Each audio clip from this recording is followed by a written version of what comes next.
Recession-Proof. Welcome to another episode of Build with a Plan with Coach David.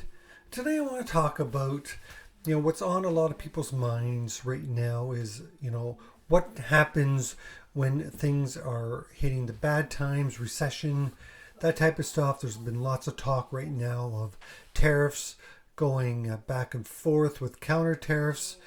And there are a lot of business owners out there that are really struggling with how to move forward and what do they need to do to make sure that they can be recession proof.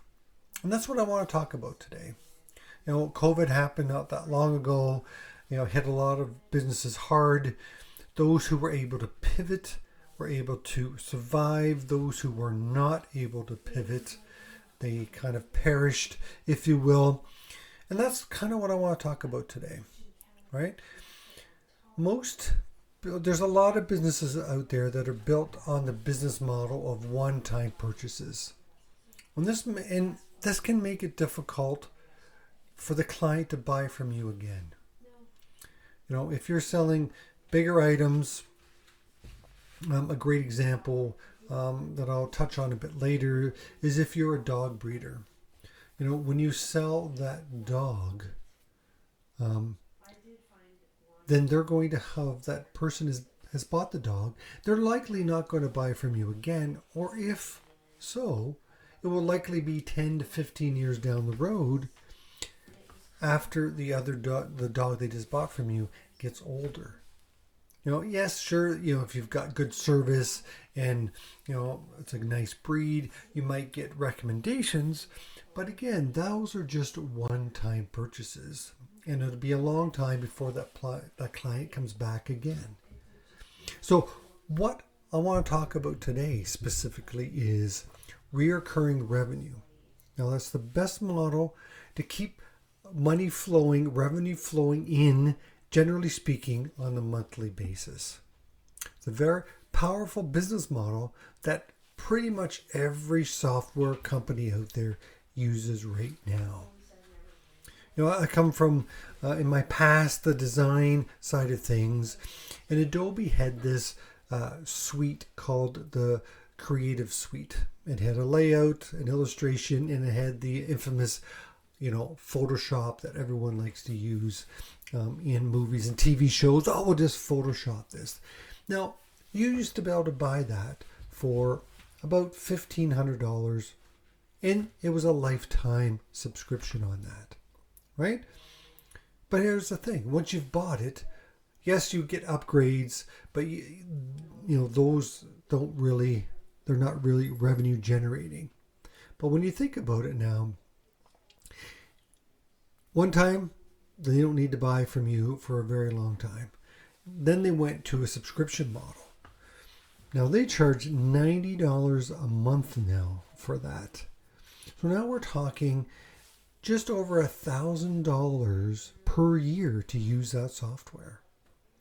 So in 2 years, that's over $2,000, which far exceeds the $1,500 that it used to cost to buy it outright. Now use year 3, year 4, so you can see how the subscription model works super well for software companies.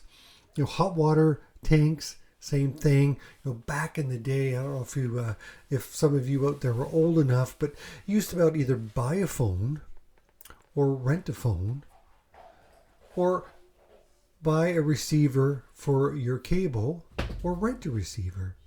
And of course, the renting always seems cheaper in the beginning because it's a much smaller monthly expense.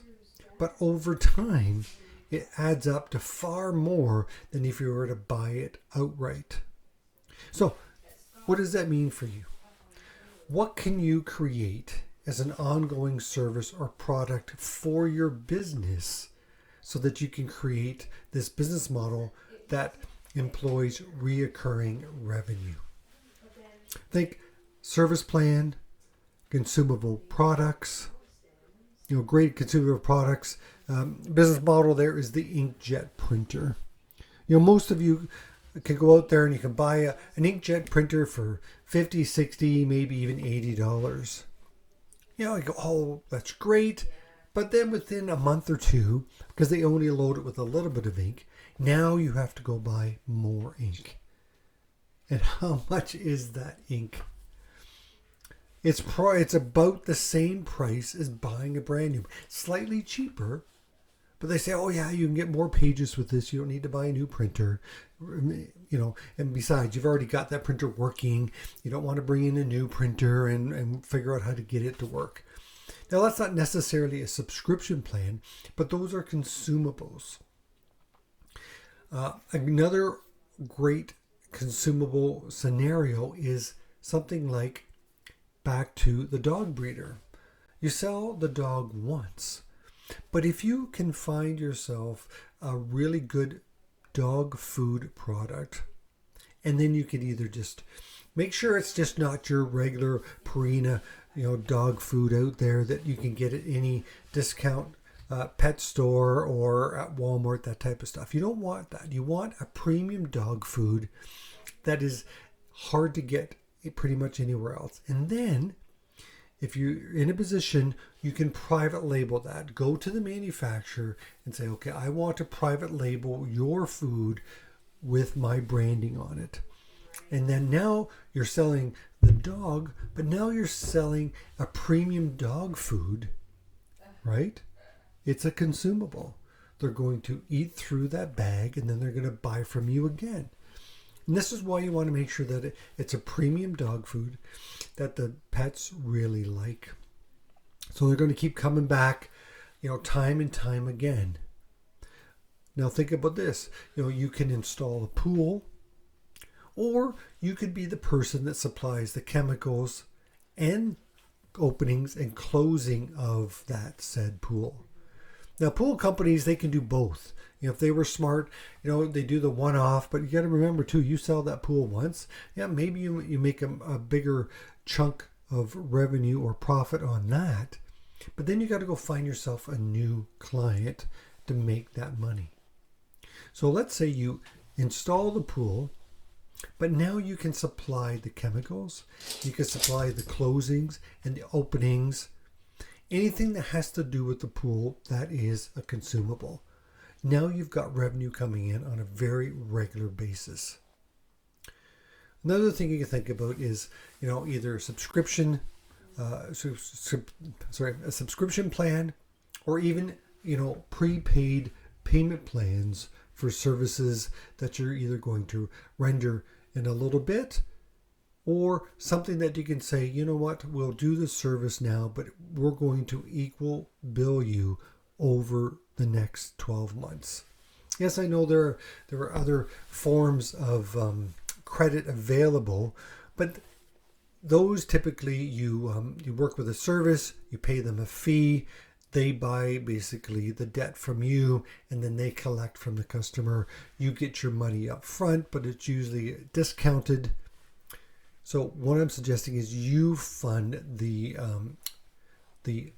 monthly payments, the equal payments, and that way you can charge and you're receiving money on a regular period.